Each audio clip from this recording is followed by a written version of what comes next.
Carolina in our cafe car at any given time. We can provide you the pet policy anytime during the trip.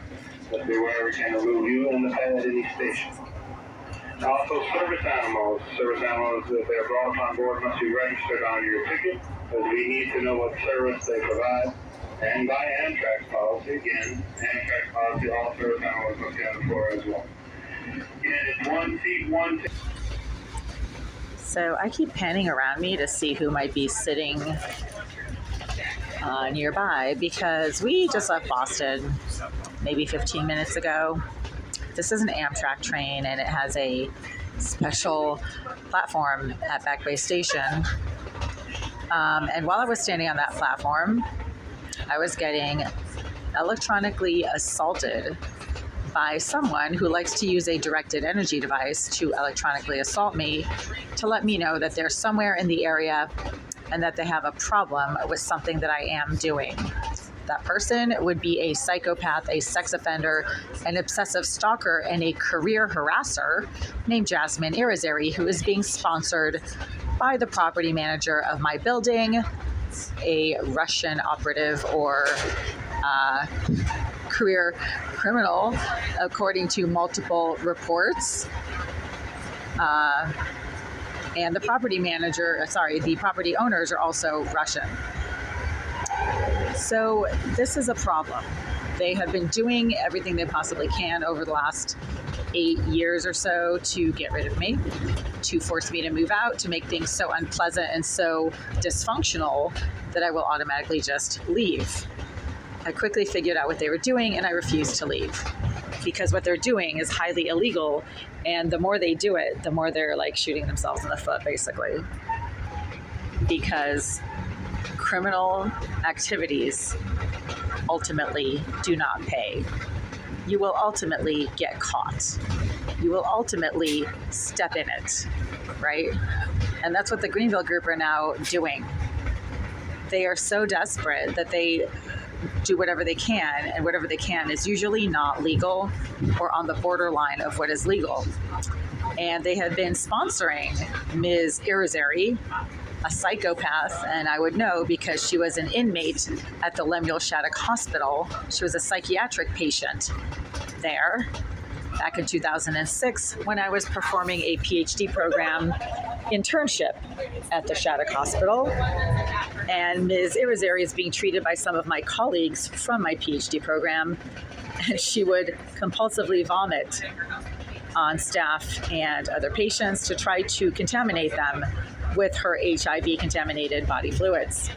Ms. Irizarry has been placed in my building, presumably under the sponsorship of DMH, because DMH is evidently and reportedly leasing certain units in my building, and evidently leasing the entirety of the building across the street, located at 191 Green Street.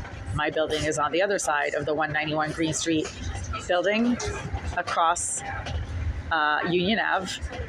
And for some reason, Irizarry continues to be permitted to live in my building, even though it is not a DMH building, but some of the units in the 5 Union Ave building are. She's an obsessive stalker. She was obsessive and psychotic even back in 2006 when she was a inpatient, and is now engaging in all kinds of psychotic harassment, stalking, and physical harm in my building. I've been told multiple times by both law enforcement and Greenville management staff that she targets other females.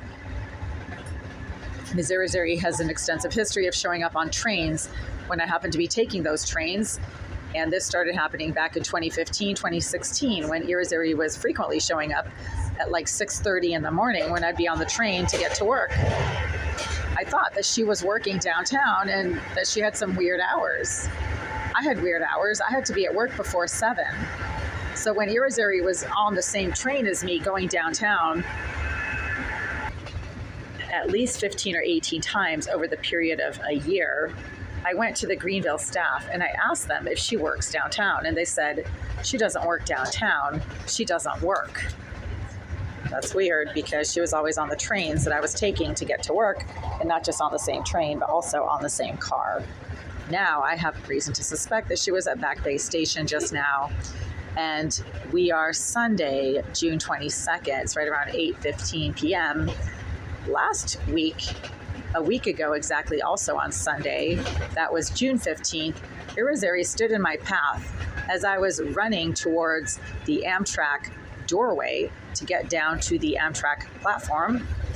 And she started laughing and screeching as I was approaching her, which made me realize that's her, because she's been laughing and screeching that same exact laugh for 11 years now. It started happening in 2013 when Mr. Oleg Elisayev, the property manager, placed Jasmine Irizarry in the unit next to mine. And Irizarry would start screeching and laughing really loudly whenever I would be coming up the stairs after returning home from work, and I'd be reaching the top landing where her door was located just a few feet away.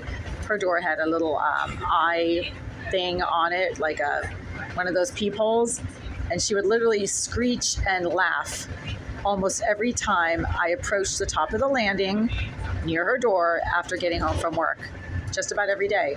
So I'm very familiar with what Jasmine Irizarry's screeching, highly unusual laugh sounds like, and she was screeching and laughing in that highly unusual laugh at Back Bay Station last Sunday, June 15th, 2025, at approximately 9:45 a.m. as I was running towards the Amtrak set of doors to get down to the Amtrak platform. Irizarry is a talented hacker.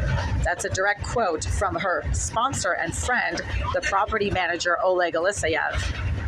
And therefore, if she's a hacker, then she can hack into my phones, which she has been doing for years, as I've been reporting.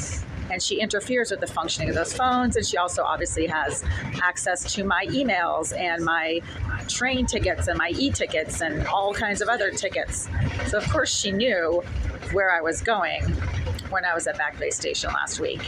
She claims that she is getting paid to take care of problems. And I have been informed by several people that Jasmine Irizarry is a paid professional career harasser. So when I keep reporting that Jasmine Irizarry herself has admitted in multiple written comments to using a directed energy device to harm and electronically harass me when I'm doing things that she doesn't like and that she has knowledge of, then she herself is corroborating and confirming everything that I continue to experience when she happens to be visibly and audibly in the area. And right now I have reason to believe that she is on this train, because even as I'm sitting here making this video, she is doing exactly what she's been doing for years, and that she has admitted that she is doing in multiple written comments, and she's using a directed energy device to electronically assault me while I'm minding my own business and sitting on a freaking train going to another state. That is a federal crime. Stalking and harassing somebody across state lines is a federal crime. By definition, you have left the state. You are now under the jurisdiction of national law enforcement.